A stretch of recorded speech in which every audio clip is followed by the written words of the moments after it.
सागर बंगल्याच्या बाहेर आता बसलेले आहेत आणि भेट घेण्यासाठी ते आलेले आहेत। महाराज काय तुमचं म्हणणं आहे? अरे अल्पेश, हॅलो लाईव्ह हॅलो हो सागर बंगल्याबाहेर बारस्कर यांचं आंदोलन सध्या सुरू आहे। मराठा आरक्षणासाठी अजय बारस्कर हे आक्रमक झाल्याचं पाहायला मिळत आहे आणि या ठिकाणी त्यांनी आंदोलन सुरू केलेलं आहे। अधिकची माहिती रुपाली बडवे आपल्याला देत आहेत। रुपाली, बारस्कर यांचं आंदोलन सुरू झालंय, सध्याच्या त्यांच्या मागण्या काय आहेत, त्यांची भूमिका काय?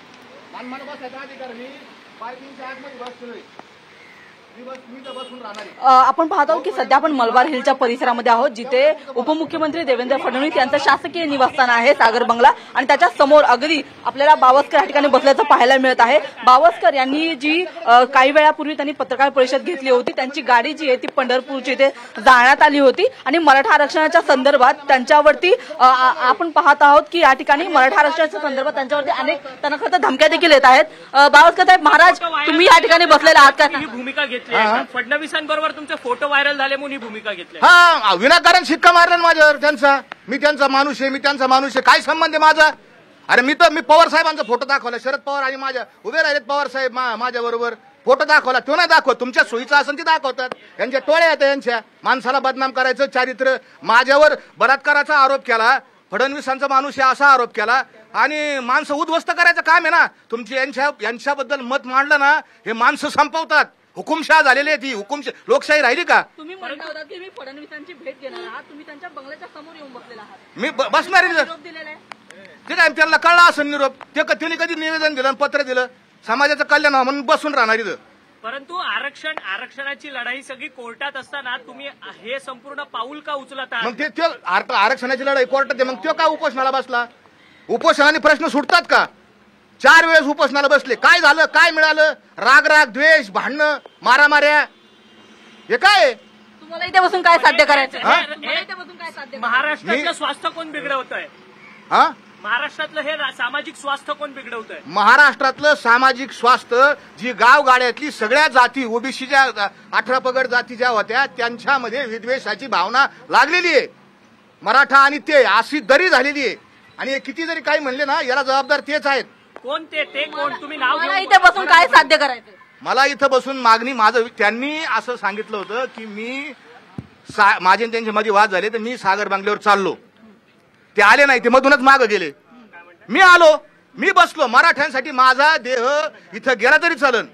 मी आलो माझ्या बायकोचं कुकू पुसून, मी म्हणलं मी आता असा जगून काय करायचं, लोक मला नावं ठेवतात, मी बसतो म्हणलं सागर, त्याच्यात नसेल हिंमत मी सागर बंगल्यावर येऊन बसतो।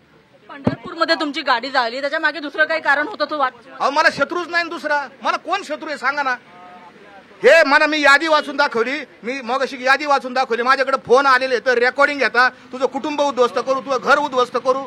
अरे ही काय कोण लोकशाही राहिली का? परंतु इथे आता बसण्याचं कारण काय तुमचं मुख्य? कारण की आता तुम्ही येऊन इथं बसलेला आहात, पण तुमचं कारण काय? फडणवीस इथं आहेत का? माहिती घेतली का? आता चट सांगते पोलीस त्यांना एक की आंदोलन घेऊन बसलाय, त्याचं म्हणणं आहे की मराठवाड्यामधल्या जे फक्त मराठवाडा, कारण आम्हाला आरक्षण मिळालेलं आहे, आम्हाला कुणबीचं आरक्षण मिळालेलं आहे, फक्त मराठवाड्याच्या जे मराठे जे वंचित आहेत त्यांचं कसं कल्याण करता येईल, कसं हैदराबाद गॅजेट लावता येईल तेवढ्या पुरतं बोला, त्यांचं कल्याण करा। ही लढाई तिथं सुरू झाली, ही पुऱ्या महाराष्ट्रात नेऊन आगाग करून टाकलेली आहे। मी इथे बसल्याने ही लढाई संपणार? मग मी प्रयत्न तर करू का नको? तो बसलेली लढाई संपणार आहे का?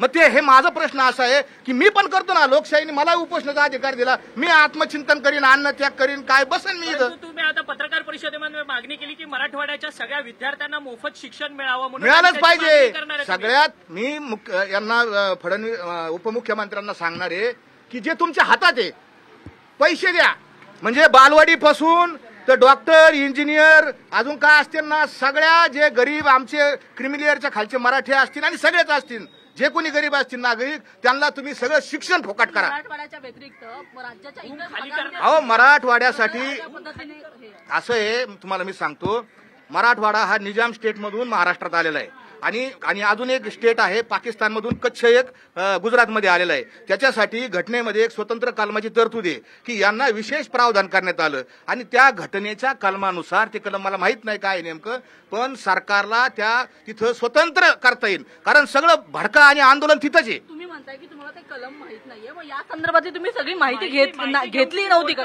का नाही तुम्ही माहिती घेऊन बोलत घेतो मी आता मागून घेतो संविधान लगेच सांगतो त्याला काय लागतं. पण तुम्ही इथे रस्त्यावरती येऊन बसलेला आहात त्यांच्या बंगल्याच्या समोर. मग काय झालं बसू नको का आज म्हणजे इथं बंदी आहे का काय अडचण मी बघा पार्किंगची लाईन आहे मी इथं गाडी उभा राहू शकते माणूस बसू शकत नाही का काय हरकत आहे बसलो मी. जरांगे पाटलांनी आता प्रसाद लाड तुमच्या इथे बसण्यामुळे कायदा सुव्यवस्थेचा प्रश्न निर्माण. अरे मी एकटाच आहे ना काय कायदा सुव्यवस्था आणि पोलीस किती आहे तिथं कसं काय कायदा सुव्यवस्था बिघडत मी तर एकटाच आहे माझ्या बरोबर काय लाखो हजारो लोक आलेत काय मी एकटा आलो बसलो जसे गोरगरीब लोक मुंबईत येऊन फुटपाथवर राहतात झोपत आहेत तसं मी बसलो माझा देह याच्यासाठी गेला तरी चला ना आता मी बसून राहतो. म्हणजे तुम्ही म्हणताय की अरे काय प्रसिद्धी साहेब एक लक्षात घ्या माझ्या घरावर हल्ला झाला लोक पेटचे बोळे फेकलेत माझी गाडी जाळली मला मारण्याचा मुंबईत प्रयत्न केलेला आहे आणि याला प्रसिद्धी म्हणतात का प्रसिद्धी काय आहे मी माझी गाडी पेटवायची आणि मग मराठ्यांच्या आंदोलनासाठी असे